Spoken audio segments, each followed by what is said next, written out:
Et je vous présente mes invités qui vont m'accompagner jusqu'à midi. Alexandre Nicolic, bonjour. Bonjour. Merci d'être avec nous, président des Jeunes avec Marine. François Durovray, bonjour. Bonjour. Merci d'être là, président républicain du Conseil départemental de l'Essonne. Philippe Vigier, bonjour. Bonjour. Député d'Ensemble, donc majorité présidentielle d'Eure-et-Loire. Et puis Anne Mazoyer, spécialiste en communication, bonjour. Communication politique et président de Fair Value Corporate Public Affaires. Alors Jean Garrigue est avec nous, donc je vous le disais, président du comité d'histoire parlementaire. Bonjour. Merci d'être avec nous. Moi j'avais une question très simple parce qu'on fait beaucoup de références à l'histoire en parlant de ce gouvernement d'union nationale. Historiquement, quand est-ce que c'est arrivé en France, un gouvernement d'union nationale? Et ça a servi à quoi? Je pense que c'est bien de placer le cadre, tout d'abord. Et il faut dire quand même que c'était à chaque fois des périodes de crise profonde. Parce que l'affaire Dreyfus avait totalement divisé la France. C'était une sorte de guerre civile. La Première Guerre mondiale, n'en parlons pas. Lorsque Poincaré arrive au pouvoir en 1926, c'est quand même une crise économique majeure, une crise financière, une crise monétaire majeure. Donc c'est quand même des périodes de crise qui amènent ces gouvernements. Mais on est aujourd'hui dans une période de crise profonde, de crise de la démocratie, de crise du politique, de crise vraisemblablement économique qui est à venir. Donc on est vraiment dans ce type de période dramatique, je dirais. Merci beaucoup Jean Garrigue, président du comité d'histoire parlementaire. Merci beaucoup pour cet éclairage que vous avez donné. Anne Mazoyer, est-ce que vous êtes d'accord? On est en période de crise qui nécessite aujourd'hui cette union nationale? Je crois que oui, il faut sauver le soldat Ryan. Et le soldat Ryan, c'est la France. Et dans des c'est pas Emmanuel Macron. Moi, j'ai cru que c'était Emmanuel Macron, le soldat Ryan. Non, je ne pense pas. Je pense que Emmanuel Macron passera, la France restera. Donc, ce qui est important aujourd'hui, si vous voulez, c'est cette alliance qui peut être une alliance de circonstances, qui peut n'avoir que quelques mois, voire peut-être une année ou deux, mais pendant lesquelles il va falloir travailler, se retrousser les manches, travailler ensemble et oublier peut-être de temps en temps l'idéologie, ce qui n'est pas très simple. Alexandre Nicolic, président des Jeunes avec Marine, est-ce que vous êtes d'accord? Est-ce que vous êtes d'accord avec ce qu'il dit quand il dit la France n'est pas en danger? C'est Emmanuel Macron qui est en danger. Alors il y a beaucoup de Français qui sont en danger pour finir les fins de mois aujourd'hui. Et ça, c'est le principal problème. Enfin, avec l'inflation qu'on subit, avec un carburant qui pourrait monter bientôt à 2,50 € le litre, avec un Français sur deux qui fait attention à 10 € près quand ils font leurs courses, évidemment qu'il y a un problème profond et la situation risque de s'aggraver. Mais ça, c'est aussi c'est aussi dû à des conséquences politiques. Enfin, il y a aussi des décisions politiques qui peuvent être menées. Donc la crise profonde, évidemment, elle concerne Emmanuel Macron et la politique qu'il a menée. Si aujourd'hui il n'a pas de majorité, c'est parce qu'il y a beaucoup de Français qui sont en désaccord avec l'orientation que prend notre pays. Et donc si on s'unit tous et on vote comme des bénis oui-oui juste sur ce que va proposer Emmanuel Macron, ça... Donc vous dites pas d'union nationale? Pas d'union nationale? Mais on dit qu'il faut écouter les propositions.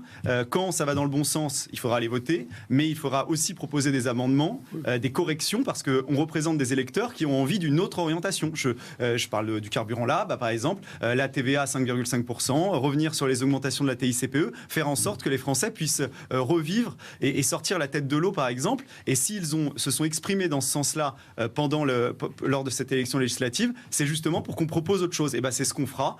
Et il va falloir aussi qu'on soit écouté pour justement qu'on avance sur des sujets qui pourront améliorer la vie des Français. Le seul objectif pour nous, ça sera d'améliorer la vie des Français. Quand ça ira dans le bon sens, on votera pour. Et sinon, on espère qu'on sera un petit peu entendu. Et c'est le meilleur signal qu'Emmanuel Macron pourrait envoyer aux Français, c'est d'écouter ce qu'ils ont, leur vote aux élections législatives et leur volonté d'une autre orientation politique.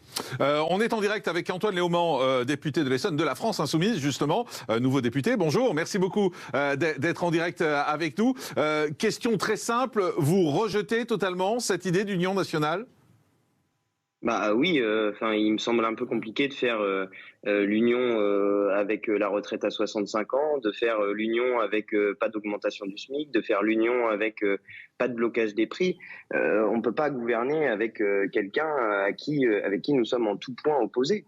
Donc nous serons un groupe d'opposition à l'Assemblée nationale et nous comptons bien le rester puisque le programme qui a été pour l'instant proposé par Emmanuel Macron, mais en même temps je dis le programme, mais c'est beaucoup dire parce puisque pour l'instant, tout ce qu'on sait de son programme, c'est ce qu'il a envoyé à la Commission européenne, qu'il n'a pas jugé bon d'envoyer aux Français. Je prends un exemple très concret. Monsieur Macron dit à la Commission européenne qu'il va revenir à 3% de déficit. Bon, pour revenir à 3% de déficit, ça veut dire faire 80 milliards d'euros. 80 milliards d'euros, c'est le budget de l'éducation nationale et de la police. Où est-ce que M. Macron compte-t-il trouver ces 80 milliards d'euros? Moi, je le soupçonne d'une chose, vouloir augmenter la TVA et faire encore une fois payer les Français, plutôt que ceux qui ont beaucoup d'argent. Alors eux, par contre, c'est cadeau, pas de rétablissement de l'ISF, rien du tout. Donc voilà, on ne peut pas faire l'union nationale avec quelqu'un qui ne sert pas les intérêts de la nation. On se retrouve. Merci beaucoup François Durovray. Vous voulez prendre la parole. Déjà, faudrait. Alors vous êtes dans quel camp? Dans ceux qui veulent une association avec Emmanuel Macron, dans ceux qui veulent pas? Moi, je suis dans le camp de. Chez les Républicains, c'est un peu le souffle. Je suis dans le camp de ceux qui veulent respecter les électeurs et qui veulent servir la France. Et les Français se sont exprimés dimanche. J'entends là sur le plateau un certain nombre d'expressions qui ne me semblent pas correspondre à l'idée que je me fais de la démocratie et du respect de nos institutions. Le général de Gaulle nous a donné des institutions qui sont solides. Les Français, dimanche, ont donné plus qu'un avertissement, une gifle à M. Macron. M. Macron est tombé dans le vide qu'il avait créé lui-même au cours de ces 5 dernières années en voulant s'opposer aux extrêmes. Après, il est face à une majorité qui est relative. Il va devoir, si il veut gouverner le pays, il va devoir faire des concessions et apprendre ce qu'est le Parlement. Eh bien, laissons les parlementaires, avec leur diversité, travailler sur ces questions. Il y a possiblement une situation de blocage si M. Macron n'arrive pas à évoluer et à sortir de cette situation, de cette position méprisante vis-à-vis des élus locaux et nationaux, et il emportera l'unique responsabilité. Et il peut y avoir une chance pour la France si demain les propositions des différents partis, et notamment des Républicains, sur le travail, sur la sécurité, sont entendus. Vous êtes plutôt tendance copée, mais nous sommes... Parce que mais ça a été clairement... c'est la pagaille. Mais ça n'est pas du tout la pagaille. Il y a une ligne extrêmement claire qui a été validée très majoritairement, d'une ligne d'opposition, mais pas d'obstruction. L'idée, c'est simplement que les Républicains puissent apporter dans le débat parlementaire un certain nombre de propositions, et on verra si le gouvernement et la majorité qui le soutient est en capacité de prendre certaines de ces propositions. Si c'est le cas, les textes seront votés. Si ce n'est pas le cas, les textes ne seront pas votés. Vous êtes d'accord. Juste à Mazoyer sur les Républicains, vous dites qu'ils ne sont pas tous d'accord? Non, je crois avoir entendu plusieurs voix dissonantes depuis ces derniers jours qui disent qu'il faut évaluer le programme qui va être présenté et qu'à la faveur de cette étude, peut-être qu'il pourrait y avoir un ralliement pour pouvoir gouverner. Et je pense que ça serait heureux. Vous voyez que c'est la pagaille chez vous. Aujourd'hui, cette proposition du président de la République de faire une union nationale, c'est un échec. En tout cas, moi, ce que je regrette, je vais vous dire, si, s'il n'y arrive, si je vous réponds, s'il n'y arrive pas, ça sera évidemment un échec. Mais je vais vous dire une chose. C'est que tout le monde perdra. Vous connaissez le niveau de discrédit de la classe politique. Les Français y regardent. Ils croyaient que ça va les amuser de voir qu'ils préfèrent leur parti à leur pays. C'est ce qui va se passer. Donc, moi, je pense qu'il y a deux chemins. On a le droit d'avoir des convictions différentes. Non, mais ce que je veux dire, c'est Alexandre Ritchie, vous préférez votre parti à votre pays. Non, mais il y a deux chemins. C'est ce que vous dites. Et pareil pour François Durovray. C'est parce qu'on se soucie de l'avenir. Il y a deux chemins. Attendez, écoutez Alexandre. Mazoyer là-dessus. Exactement, toujours. Je suis d'accord avec vous sur le fait que, de toute façon, l'union nationale ne pourra pas être faite puisque l'union nationale, c'est la majorité absolue. Donc il n'y en aura pas. Mais c'est ce qu'on appelle un gouvernement de coalition qui pourrait émerger. Des coalitions qui peuvent être sur certains sujets et pas sur d'autres. Je pense que mais vous appelez quoi un gouvernement de coalition? Je ne comprends pas. Ça veut dire qu'il y aurait au sein du gouvernement, des Républicains, des gens du Rassemblement national. Mais ils répondent non déjà. Ils répondent non à ça. Pas tous, là aussi, pas tous. Bon, Rassemblement national, il y en a qui disent oui. Oui. Ah bon? Qui dit oui? Qui dit oui pour aller avec Emmanuel Macron? Mon métier fait que j'ai peut-être des infos qu'on n'a pas. Donnez-les-nous, justement. Vous êtes là pour ça. Mais c'est vrai que si vous voulez, je pense qu'il y aura quand même sur certains sujets... Sur des textes. Oui, sur des textes, mais je vois pas quelqu'un du Rassemblement national aller dans le gouvernement. Mais c'est ce qu'on dit. Enfin, l'important, c'est pas l'incarnation, c'est les votes qui vont être faits, les propositions qui vont être faites et comment on va faire. Parce que les Français, là, souvent quand on parle de ça, d'union nationale, savoir qui va rentrer dans le gouvernement, savoir s'il y a une démission d'Elisabeth Borne ou pas. Non, mais c'est quelque chose qui est assez flou pour les Français. Et si on veut leur parler concrètement, il va falloir leur dire oui, voilà, sur tel point, on va voter une loi qui va améliorer votre vie sur ci, sur ça. Et il faut retrouver ça. Et vous pouvez avoir un avis contraire sur une autre loi. Bien sûr. Exactement. Un mot, Philippe Vigier, François. 11h32 en direct sur CNews. Merci d'être avec nous. Philippe Vigier, stop ou encore pour Elisabeth Borne? Il faut lui laisser sa chance. Elle a eu là, non? Elle a eu quoi? Elle a eu sa chance, et puis ça a été un échec aux législatives. Non, elle a gagné. Non, un échec pour la majorité. Je ne vous parle pas pour elle. Je vous rappelle qu'à chaque fois, par exemple, François Mitterrand n'a pas gagné l'initiative, il n'avait pas de majorité absolue, ça ne nous a pas échappé. Et Elisabeth Borne, c'est la chef de la majorité. Oui, et alors? Donc la majorité a échoué. On verra si oui ou non les renverser. La majorité a échoué. On ne pourra pas y d'échec si un jour elle est renversée sur un vote. C'est pas un échec, là, ce qui s'est passé aux législatives. C'est un échec global pour la majorité qui n'a pas dont la chef est Elisabeth Borne. Non, c'est une part collective, c'est tout. D'accord. C'est une part collective. Vous la protégez, en fait? Pas protégée, c'est simplement, moi je tiens compte des réalités, de ce qui s'est passé. On verra si oui ou non, le jour du discours politique général, eh bien les insoumis et d'autres... C'est celle qu'il faut, Elisabeth Borne, comme Premier ministre? Écoutez, c'est une femme qui a du courage, qui a du caractère, qui a su faire des réformes.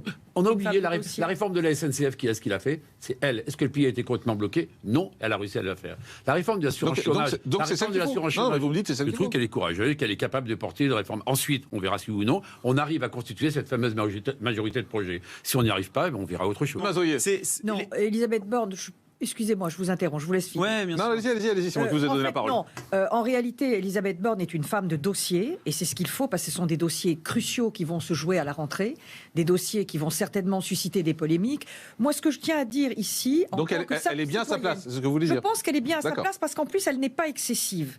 Et je pense qu'on a besoin de modération actuellement pour pouvoir gouverner. Et je tiens simplement à le dire, parce que moi ici, sur le plateau, je suis la seule qui ne fait pas de politique, messieurs. Je suis la seule, si vous voulez, qui représente la citoyenneté. C'est de la communication politique. Oui, mais les deux sont souvent mêlés. Hein. Mais non, je fais plutôt de la représentation d'intérêts des entreprises et des organisations. Peu importe. Mais je veux bien prendre le point. Ce qui me paraît important aujourd'hui, c'est de se dire il faut apaiser le pays. Ce pays va être à feu et à sang avec les réformes qui viennent à la rentrée si on ne trouve pas des accords sur lesquels on peut ne pas avoir le même avis. Je suis tout à fait aligné sur les propos que vous tenez, messieurs. Là où je ne suis pas d'accord, c'est que je pense qu'il faut éviter de rajouter à ce qui se passe actuellement en Europe avec la guerre à nos portes, avec... vraiment les problèmes et les bouleversements que ça suscite aujourd'hui. L'inflation en France va arriver probablement à 10% avant la fin de l'année. Moi, je pense souvent aux salariés des groupes que nous défendons. Ce sont des gens qui n'ont pas tous un statut de cadre supérieur ou de cadre. Ce sont des gens qui vont lutter pour pouvoir survivre, parce que c'est vraiment ce qui se passe aujourd'hui déjà avec les denrées alimentaires. Et je me dis, si on rajoute à cela des batailles stérile, parce qu'à la fin des fins, si le pays est bloqué et pendant 2-3 ans on ne peut pas gouverner, qu'est-ce qui va se passer? Excusez-moi, mais les Français ont voté. Ils ont voté dimanche, et ils ont voté pour les deux partis, enfin les deux groupements, en tout cas pour la NUPES, qui avaient les discours les plus sociaux, parce que aujourd'hui le Rassemblement National a un discours social, la NUPES a un discours social. Ils ont voté. Mais ils ont voté Premier pour ministre eux. et son groupe n'est pas aussi développé qu'il espérait. Là, on avance. Ah oui, mais ça a des vraies conséquences. On fera un débat là-dessus. Monsieur Macron, je voudrais qu'on parle du Burkini. Le Conseil d'État a suspendu finalement le règlement municipal des piscines de la ville de Grenoble. On va en parler dans un instant avec Lilia Bouziane qui regrette cette décision du Conseil d'État. D'abord, le rappel des faits. Adopté, critiqué, suspendu et finalement annulé. Le Conseil d'État a confirmé hier l'interdiction du nouveau règlement municipal de la ville de Grenoble qui autorisait notamment le burkini. On est en direct avec Lilia Bouziane, qui est étudiante en droit. Bonjour, merci beaucoup d'être en direct avec nous. Vous dites, je suis dans l'incompréhension face à cette décision. Totalement, j'ai été assez surprise. Je comptais sur le Conseil d'État justement pour rétablir les choses, rétablir le droit, mais c'est malheureusement pas ce qui a été fait. C'est une décision politique qui a été rendue, une décision politique qui s'habille d'hygiène et de sécurité, mais qui ne tient aucunement la route à mon sens. Et tenter d'accepter le burkini dans une piscine, c'est pas politique ? Non, absolument pas. Ça s'appelle l'égalité d'accès à tous aux services publics, dont aux femmes qui portent un voile. Anne Mazoyer, un mot que vous vouliez adresser à Lilia Bouziane. Oui, madame, ce que je voulais vous dire, c'est que nous allons régulièrement au Maroc où nos activités se développent. Et en réalité, j'avais été très surprise à l'époque de voir qu'au Maroc, le burkini était interdit, mais interdit de manière très claire. Or, vous le savez aussi bien que moi, le pays est aux 3/4, voire plus, musulman. Et moi, j'étais très, très étonnée de voir à l'entrée de certaines piscines et de certaines plages... Burkini interdit. Le burkini interdit avec des photos très explicites. Une réponse rapide, s'il vous plaît. La réponse rapide, c'est qu'on est en France. on nous répète toute la journée, mesdames, vous êtes en France, et ben je vous le dis à vous aussi, on est en France. Oui. En France, c'est la liberté. En France, on peut se vêtir comme on veut.